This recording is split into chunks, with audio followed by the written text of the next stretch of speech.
வணக்கம்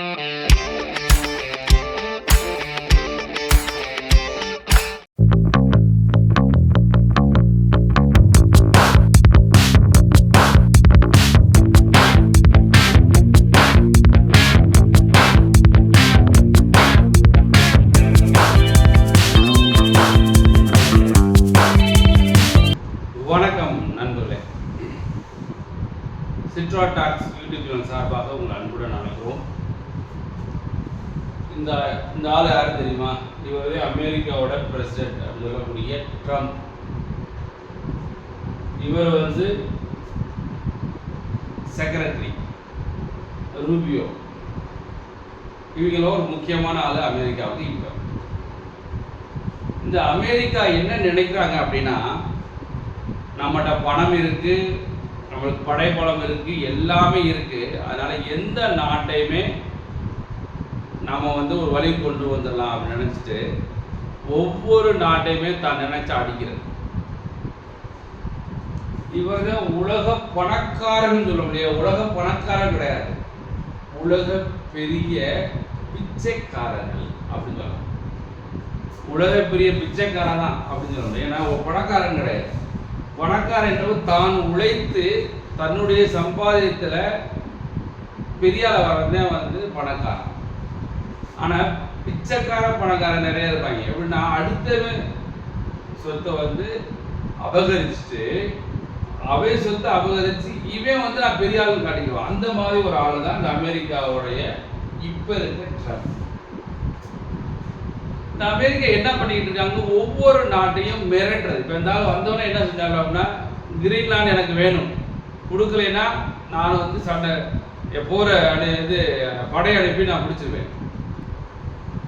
அது ஒவ்வொரு கண்ட்ரியுமே அப்படியே ஆப்கானிஸ்தான் இருந்ததுனாங்க, எனக்கு அந்த படை தளம் எனக்கு தேவை, அந்த ஏர்போர்ட் எனக்கு தேவை, கொடுக்கலைன்னா அவனை என்ன செய்ய பாரு மிரட்டுறது. அதே மாதிரி வெனிசுலா கண்ட்ரி அமெரிக்காவோட பக்கத்து கண்ட்ரி வெனிசுலா கண்ட்ரி. அது என்ன பண்ணாங்க அப்படின்னா, அதில் நிறைய ஆயில் நிறையா இருக்குது. இந்த வெனிசுலா கண்ட்ரியில் ஆயில்ஸ் நிறையா இருக்குது, தங்கம் நிறையா இருக்குது. அப்போ என்ன செய்யணும், இதெல்லாம் நம்ம அமெரிக்காரன் கைப்பற்றணும், அமெரிக்கன் கம்பெனிஸ் போய் அதுலேருந்து நிறையா சம்பாதிக்கணும் அப்படின்னு நினச்சிட்டு அவங்க என்ன பண்ணாங்கன்னா, வெனிசுலாவை நாட்டிலேருந்து என்னோட அமெரிக்காவுக்கு நிறைய போதை கலாச்சாரத்தை நீ தடுத்து நிறுத்தன்னு சொல்லி அதுவும் போய் புகார சொல்லி தன்னுடைய படைகள்லாம் வெனிசுலாவுக்கு பக்கத்தில் அனுப்பி ஒரு 2 மாதம் 3 மாதம் அதை வெயிட் பண்ணி நைட்டில் அமெரிக்க இராணுவம் அந்த வெனிசுலா நாட்டுக்கு உள்ளே புகுந்து அந்த நாட்டின் பிரசிடென்ட் மற்றும் அந்த பிரசிடென்டோடைய ஒய்ஃப் 2 பேர்த்தையும் ஒரு 50 பேருக்கு மேற்பட்டவர்களை கொண்டுட்டு துப்பாக்கியில் சொட்டு கொண்டு பிடிச்சிட்டு கொலை செஞ்சுட்டு இவங்க 2 பேர்த்தையும் கடத்திட்டு போய் அமெரிக்காவுடைய ஜெயிலில் போட்டிருக்காங்க. இப்போ என்னாச்சுனாங்க, அமெரிக்கா கம்பெனிஸ் எல்லா பேருமே வெனிசுலாவுக்கு வந்துட்டான். அவன் தான் இந்த ஆயில் எடுத்து யாருக்கு விற்கணும், எவ்வளோ ரேட்டுக்கு விற்கணும் எல்லாமே டிசைடட் பை தான் அமெரிக்கா. 100 ரூபாய்க்கு விற்றா அந்த வெனிசுலா நாட்டுக்காரனுக்கு ஒரு 20 ரூபா கொடுப்படாச்சுங்களேன். அந்த மாதிரி இப்போ 2 நாளைக்கு முன்னாடி நம்ம பார்த்த ஒரு நியூஸ் பேப்பரில் வெனிசுலா நாடு 900 கோடி மதிப்புள்ள தங்கத்தை அமெரிக்காவுக்கு கொடுத்துச்சு. என்ன காரணம் அப்படின்னா, அந்த நாட்டுடைய பிரசிடென்ட் தூக்கி ஜெயிலில் தூக்கி போட்டோடனே அந்த நாட்டில் மற்ற தலைவர்களும் பயந்துட்டான். அப்போ பயம் வந்துட்டால என்ன செஞ்சுட்டான், அவன் சொல்றது கேட்டுட்டே ஆகணும். அப்போ அமெரிக்காரன் அமெரிக்காக்காரனுக்கு சொல்றதை அந்த வெனிசுலா நாடு கேட்டுட்டு. இதே மாதிரி Iraq countries Saddam Hussein best person. Saddam Hussein தவறு செய்யாத மனிதர் இருக்க மாட்டான். பட் இருந்தாலும் தன்னுடைய நாட்டை அவ்வளோ அழகா அவ்வளோ மிக பிரம்மாண்டமாக நல்லா வச்சுருக்கக்கூடிய ஒரு சதாம் ஹுசேன் என்ன செஞ்சாங்கன்னா, நீ அணுகுண்டு வச்சிருக்க அப்படின்னு சொல்லி பொய் சொல்லி அமெரிக்கா நாட்டுக்காரங்க அங்கே போய் சண்டையிட்டு அந்த அதிபரை தூக்கில் தொங்க விட்டுட்டு இப்போ அந்த நாடு பிச்சை எடுத்துட்டு. இப்போ முழு கண்ட்ரோலுமே அமெரிக்க கண்ட்ரோல் தான். அங்கே உள்ள ஈராக் உள்ள அந்த கவர்மெண்ட்ல வேலை பார்க்குறாங்களே அவங்க சம்பளம் யாரு போடணும், அமெரிக்காக்காரன் தான் போடணும். அமெரிக்கா பாஸ் பண்ணாதான் இங்கே சம்பளமே அவங்களுக்கு இந்த ஈராக் மக்களுக்கு கொடுக்க முடியும். அந்த மாதிரி நிலைமை இருக்கு. அங்கே உள்ள ஆயில் ஃபுல்லாக கண்ட்ரோல் பை அமெரிக்கா. எல்லாமே ஈராக்கை வந்து ஃபுல் கண்ட்ரோலாக வச்சுருக்காங்க. அங்கே ஒரு படைத்தளமே அங்கே இருக்குது, அமெரிக்க படைத்தளம். அப்போது ஒவ்வொரு கண்ட்ரியுமேப்பா ஈராக்கா பிடிச்சாச்சு, எல்லாமே அவன் கண்ட்ரோலில் வந்துச்சு. எல்லா ஆயிலுமே எடுத்து அவன் பொழிச்சுட்டு இருக்கான் அமெரிக்கா. எல்லாமே பணம் பூரா அமெரிக்காவுக்கு போகுது. அது மாதிரி வெனிசுலா இல்லை பிடிச்சாச்சு, எல்லா பணமே அமெரிக்கா போகுது. அதே மாதிரி ஈரான் நாட்டை அங்கேயும் எண்ணெய் வளங்கள் அதிகமாக இருக்கு.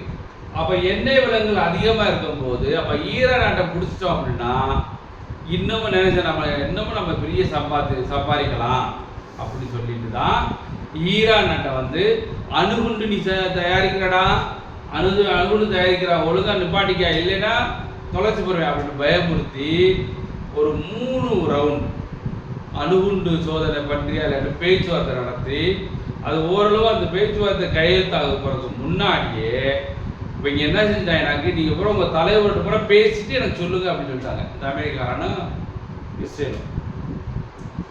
கடைசியில் என்னாச்சு அப்படின்னா அந்த நாட்டின் தலைவர் காமெனி மற்றும் பெரிய பெரிய தலைவர்கள்லாம் ஒரு இடத்துல வந்து பேசிட்டு இருக்காங்க. இதை கவனித்த அமெரிக்கா என்ன செய்யணும், அமெரிக்காவும் இஸ்ரேலும் அந்த பெரிய பாமர் P-52 பாமர் இந்த மாதிரி பெரிய பெரிய ஃப்ளைட்டில் வந்து ஏவுகணை மூலயமா தாக்கி அந்த நாட்டின் தலைவரை கொண்டுட்டாங்க, முக்கியமான தலைவரை கொண்டு எல்லாத்தையும் நாசம் பண்ணிட்டாங்க. அவர் நினைச்சது என்ன, இந்த மாதிரி கண்ட்ரிஸ்லாம் பயந்து போய் சரணடைஞ்சிடும் அப்படி நினைச்சது ஒன்று, இங்கே நடந்தது ஒன்று. ஈரான் என்ன செஞ்சுட்டாங்க அப்படின்னா இவனை எப்படி ஒடுக்கலாம் அப்படின்னு நினைச்சிட்டு இவங்க ஆல்ரெடி ப்ரிப்பேர்டு அப்படின்னு நினைக்கிறாங்க. முன்னாடியே அந்த நேரத்தை பார்த்துட்டு இருக்காங்க. கரெக்டாக சிக்கிறாண்டா அப்படின்னு நினைச்சிட்டு அமெரிக்காவையும் இஸ்ரேலையும் போட்டு தாக்குறாங்க. முக்கியமாக அமெரிக்கா படைத்தளங்கள்ல ஏகப்பட்ட தாக்குதல். ஏன் அமெரிக்கா படைத்தளங்களை வந்து நேராக அமெரிக்காவுக்குள்ள தாக்க முடியும்னா அமெரிக்கா ரொம்ப தூரத்தில் இருக்கு. அப்போ அவ்வளவுக்கு நம்ம வந்து அடிக்கிறது கொஞ்சம் கஷ்டம். அப்போ என்ன செஞ்சாங்க, வளைகுடா நாடுகளில் வந்து நிறைய அமெரிக்க படைத்தளம் இருக்குது. ஈராக்கில் இருக்குது, துபாயில் இருக்குது, யூஏல இருக்குது, கத்தாரில் இருக்குது, பஹ்ரைனில் இருக்குது. அந்த கண்ட்ரிஸை பூரா என்ன செஞ்சாங்கன்னாங்க, ஈரானை சொல்லியே ஈரான் நிறையா வச்சுருக்கான், அவனை அடிச்சிருக்கான், உனக்கு நான் பாதுகாப்பு தரேன், அப்போ எனக்கு காசு கொடு. இப்படி மிரட்டியை வந்து வளைகுடா நாடுகள பூரா படைத்தளத்தை வந்து அமைச்சு வச்சிருக்காங்க அமெரிக்கா. அப்போ அந்த படைத்தளம் அமைச்சதுனால என்னாச்சுன்னா அப்புறம் ஈரான் என்ன செஞ்சுட்டா, இவனை இங்கே அடிக்கணும் அப்படின்னு சொல்லி ஒவ்வொரு படைத்தளமாக அமெரிக்காவை ஏவுகணை மூலம் ட்ரோன் மூலம் அடிச்சு நொறுக்கிக்கிட்டு இருக்கான் ஈரான். இந்த நொறுக்குல அவங்க அமெரிக்காரை எதிர்பார்க்கல, கண்டிப்பாக இவளுக்கு ஈரானுக்கு தீப்பி அடிப்பான்னு சொல்லி எதிர்பார்க்க கிடையாது. உடனே பேச்சுவார்த்தைக்கு வந்துக்கலாம், இந்த வேலையை முடிச்சலான்னு பார்த்தாரு, முடியவே முடியாது. பேச்சுவார்த்தை இல்லடா அப்படின்னு சொல்லிட்டாங்க அந்த ஈரான் நாட்டு அதிபர்கள் தலைவர்கள். அப்போ இது என்னாச்சு அப்படின்னா இப்போ பக்கத்து உள்ள கண்ட்ரிஸை ஃபுல்லாக அடிச்சு நொறுக்கிட்டு. அப்போ நொறுக்கும் போது என்னாச்சு, அந்த அமெரிக்கா நாட்டு பிரஜைகள்லாம் உடனே கிளம்பி வெளியில் வாங்கடா அப்படின்னு சொல்லிட்டாங்க. இங்கே இருக்க நிறையா ட்ரூப்ஸ், அமெரிக்கன் ட்ரூப்ஸ் வந்து இன்னைக்கு கூட 100 பேர் இறந்துன்னு சொல்லி ஈரான் சொல்லியிருக்காங்க. ஆல்ரெடி அன்னைக்கு 650 பேர் இறந்துட்டாங்க ஈரான் சொல்கிறாங்க. பட் அமெரிக்கா என்ன சொல்கிறாங்க, எங்கள் ஆள் 7 பேர் செத்தான், 140 பேர் காயப்படைச்சிருக்கான் அப்படின்னு சொல்லியிருக்காங்க. பட் உண்மையானது கண்டிப்பாக ஒரு 1000 வீரர்களாக இது வரைக்கும் இறந்துருப்பாங்க. ஏகப்பட்ட இதை வந்து அழிச்சிருக்காங்க ஈரான். அமெரிக்காவினுடைய படைகள் படைத்தளம் அப்புறம் அவங்களுடைய எக்யூப்மெண்ட்ஸ் இல்லையா, அதை ஃபுல்லாக வந்து ஈரான் வந்து ஏவுகணை மூலயமா ட்ரோன் மூலயமா அடித்து ஒடிச்சிருக்காங்க. இன்னமும் இந்த வேலை நடந்துகிட்டே இருக்கு.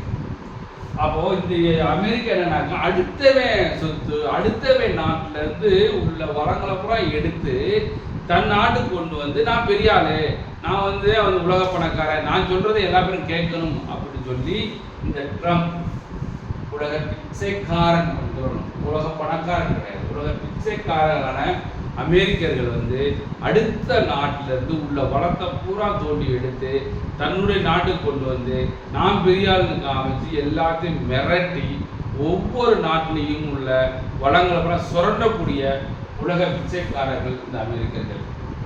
அதனால் அடுத்த கண்ட்ரிஸ் முக்கியமாக ரஷ்யா, சைனா, இந்தியா இந்த மாதிரி பெரிய பெரிய கண்ட்ரிஸ்லாம் சேர்ந்து அமெரிக்காவை எதிர்த்தா தான் இது ஒரு வழிக்கு வரும், ஒரு முடிவுக்கு வரும். அது வரைக்கும் இதெல்லாம் ஆடிக்கிட்டே இருப்பான்.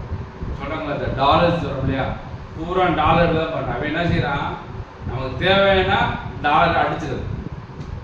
நம்ம ரூபாயை நிறைய அடிச்சோமாக்க நம்ம ரூபாவுடைய விலை வீழ்ச்சியாகும். ஆனால் அமெரிக்க டாலர் அடித்து அடுத்து ஒவ்வொரு நாட்டிலும் வித்துக்கிட்டே இருக்கான். அப்போ அவன் நினைக்கும் போது அடித்து டாலர் அடித்து அவனுக்கு எந்த ஒருமே இன்ஃப்ளேஷன் வராது. காரணம் டாலர் மூலமாக உலகம் ஃபுல்லாக கண்ட்ரிஸ் பூரா டாலர் வாங்குறாங்க, தங்கத்தை வாங்குறாங்க. இப்போ நிறைய டாலர் வாங்குறோட தங்கத்தை நிறைய வாங்கிட்டு இருக்காங்க. அதனால இந்த நிலைமை மாறணும் அப்படின்னு சொன்னால் கண்டிப்பாக மற்ற நாடுகளாக சேர்ந்து ஒரு ஒற்றுமை அமெரிக்காவை எதிர்த்தால் மட்டுமே இந்த பிரச்சனை முடிவுக்கு வரும். உலகம் ஃபுல்லாக அமைதியாக இருக்கணும் அப்படின்னா இந்த அமெரிக்காரங்க முடியும். நன்றி நண்பர்களே. இந்த வீடியோ உங்களுக்கு பிடிச்சிருந்துச்சுன்னா மறந்தாம நம்ம channel சிட்ரா tax YouTube channel subscribe பண்ணுங்க. மறந்துடாம கமெண்ட் பண்ணுங்க. நான் சொல்றது ரைட்டா தப்பா கண்டிப்பாக கமெண்ட் பண்ணணும். நன்றி நண்பர்களே. நன்றி, வணக்கம். அடுத்த வீடியோவில் பார்க்கலாம்.